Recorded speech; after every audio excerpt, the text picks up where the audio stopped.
Some believe the desert to be barren. This proves only that they do not know the desert.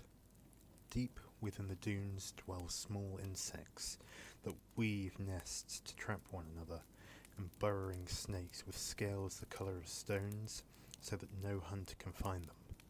Seeds and spores from long-dead planets lie dormant in the warmth, waiting for the rainfall that comes once a year, or decade, or century, when they will burst into verdant life, as brief as it is glorious. The heat of the sun sinks into the grains of the sand until they glow, containing all the energy and possibility to become glass the colour of jewels. All of these sing individual notes in the one song of the wills. No place is barren of the Force, and they who are with the Force can always find the possibility of life. Awareness precedes consciousness. The warmth is luxuriated in and drawn upon before the mind is cognizant of doing so. Next comes the illusion of linear time. Only then does a sense of individuality rise, a remembrance of what was and what is, a knowledge of oneself as separate from the Force. It provides a vantage point for experiencing the physical world in its complexity and ecstasy, but the pain of that separation is endurable only because unity will come again, and soon. That fracture from the all, that memory of temporal existence, is most easily summed up with the word the fracture was once called before, the name, Qui-Gon. The name is spoken by another. Qui-Gon has been summoned. He draws upon his memories of himself and takes shape, resembling the form he last had in life. It seems to him that he feels flesh wrap around bones, hair and skin over flesh, robes over skin, and then, as naturally to him as though he had done it so yesterday, he pulls down the hood of his Jedi cloak and looks upon his Padawan, Obi Wan. It is worth the travail of individual existence just to say that name again. So he says the other name too, Ben. Obi Wan Kenobi's hair has turned white. Lines have etched their traces along his forehead, around his blue eyes. He wears Jedi robes so worn and ragged as to be indistinguishable from the garb of the impoverished hermit he pretends to be. Most would walk past this man without a second glance, yet while Qui-Gon perceives the physical realities of Obi-Wan's appearance, he is not limited to human sight any longer. He also sees the confident general of the Clone Wars, the strong, young Padawan who followed his master into battle, even the rebellious little boy at the temple that no master was in a hurry to train. They are all equally part of Obi-Wan, each stage of his existence vivid in this moment. You are afraid, Qui-Gon says. He knows why. The events taking place around them are clearer to him than they are to Obi-Wan. You seek your center. You need balance. The living find it difficult not to tell the dead that which they already know. Obi-Wan doesn't even try. There may be stormtroopers waiting for Luke at the last farm. If so, then you will rescue him, Qui-Gon smiles. Or he may rescue himself, or the sister will find the brother instead. Obi-Wan cannot be so easily comforted. Or he could be killed, cut down while still hardly more than a boy. To Qui-Gon, all human lives now seem impossibly brief. Years are irrelevant. It is journeys through the Force that matter. Some must struggle for that knowledge through many decades. Others are very nearly born with it. Most never begin the journey at all, no matter how long they live. But Luke Skywalker? Luke has the greatest journey yet to go, Qui-Gon says. It does not end here. You've seen this? Qui-Gon nods.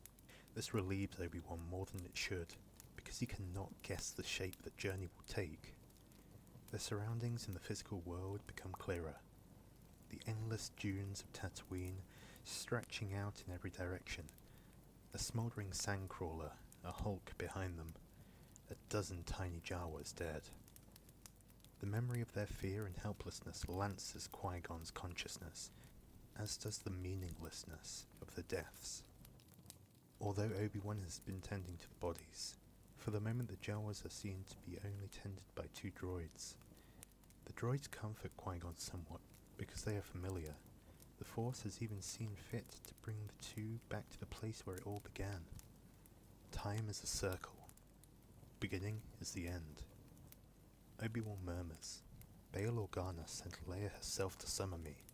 When I saw her, saw Padme in her so strongly, and even a little of Anakin too, I knew my exile was nearly at an end. Would you believe I find it difficult to let it go?" You've adapted.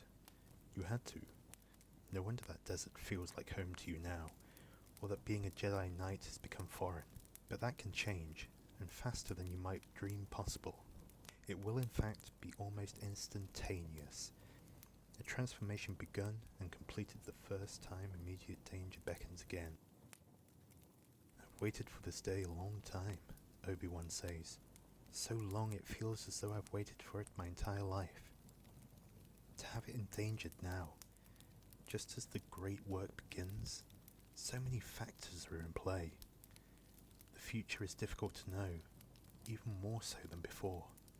Do you truly think your work has only just begun, my Padawan?" They have begun using that title between them again, in recognition of how much more Obi-Wan has yet to learn. It is strange, still, to think of death as only the beginning of wisdom. Obi-Wan considers there were other great endeavours, other challenges, but the Clone Wars were long ago. For nearly 2 decades they have been little more than a shadow waiting to become a Jedi Knight again. Qui-Gon shakes his head. Already his physical self feels natural enough to him that he can express thought and emotion through gestures. Battles and wars aren't always the measure of a Jedi. Anyone can fight, given a weapon and an enemy. Anyone can use a lightsaber, given due training or even good luck. But to stand and wait, to have so much patience and fortitude, that, Obi-Wan, is a great achievement that you can know. Few could have accomplished it. Fewer still could have done so without turning to darkness. Sometimes when Qui-Gon considers it, he is awed by his student's steadfastness. Every person Obi-Wan ever truly loved, Anakin, Satine, Padme, and even Qui-Gon himself, came to a terrible end. 3 of them died before his eyes. The other fell to a fate so bleak that death would have been a gift. The Jedi Order that provided the entire framework for Obi-Wan's life was consumed by betrayal and slaughter.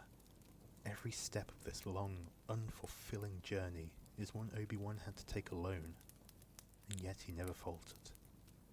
As the rest of the galaxy burned, his path remained true. It is the kind of victory that most people never recognize, and yet the bedrock all goodness is built upon. Even Obi-Wan doesn't see it. "You see me in a kinder light than most would, old friend. I owe you that. After all, I'm the one who failed you." Failed me? They have never spoken of this, not once in all Qui-Gon's journeys into the mortal realm to commune with him. This is primarily because Qui-Gon thought his mistakes so wretched, so obvious, that Obi-Wan had wanted to spare him any discussion of it. Yet here too, he has failed to do his Padawan justice. "You weren't ready to be a Jedi Master," Qui-Gon admits. "You hadn't even been knighted when I forced you to promise to train Anakin. Teaching a student so powerful, so old, so unused to our ways, that might have been beyond the reach of the greatest of us. To lay that burden at your feet when you were hardly more than a boy?" "Anakin became a Jedi Knight," Obi-Wan interjects, a thread of steel in his voice. "He served valiantly in the Clone Wars. His fall to darkness was more his choice than anyone else's failure. Yes, I bear some responsibility, and perhaps you do too, but Anakin had the training and the wisdom to choose a better path. He did not." All true. None of it any absolution for Qui-Gon's own mistakes. But it is Obi-Wan who needs guidance now. These things can be discussed another time, when they're beyond crude human language. Soon.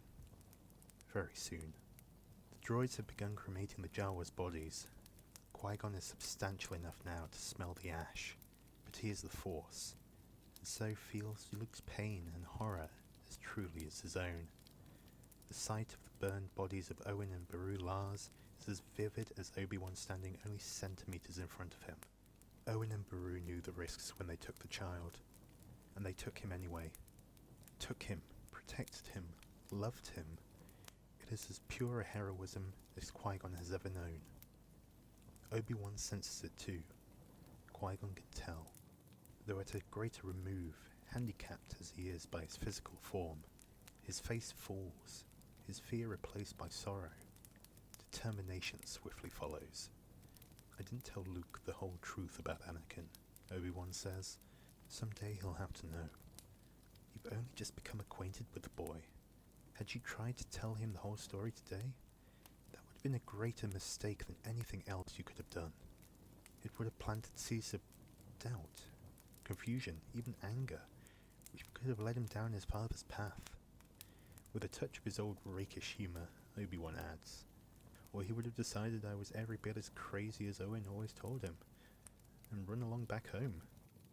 Qui-Gon knows that to have been a very real possibility, and the end to which that would have led. Luke would now be lying alongside the Larses, when he's ready, stable, steady, strong in the Force. Then there will be time. Obi-Wan nods, enough reassured to focus fully on Qui-Gon. You're very nearly corporeal. I've never seen you appear like this. It is a matter of learning to both claim the physical world and detach oneself from it, Qui-Gon says. He had not struggled towards that goal at first. Only after Anakin's fall did he push himself to emerge fully. It was the work of very nearly a decade. This he did for Obi-Wan. At least his Padawan did not have to spend his years in the desert entirely alone. A matter of finding center, of calming one's soul, and giving oneself over completely to the Force. Some Jedi choose to transition between life and death in that way, though I could scarcely have imagined it when I was alive. Even after death, we continue to learn. I look forward to learning the art someday, Obi-Wan says, hopefully in the distant future. It's another of his dry jokes, nothing more, but Qui-Gon is moved regardless. Obi-Wan has so little time left to live. To Qui-Gon, the death seems inevitable, almost neutral. He can even anticipate the reunion with his Padawan. But after all his losses, all his sacrifices, all these years in the desert, Obi-Wan Kenobi still wants more life. This, too, is a kind of courage. Qui-Gon remembers the vitality of mortal existence, fondly, but distantly. At least he has something better to offer Obi-Wan. Thank you, Qui-Gon.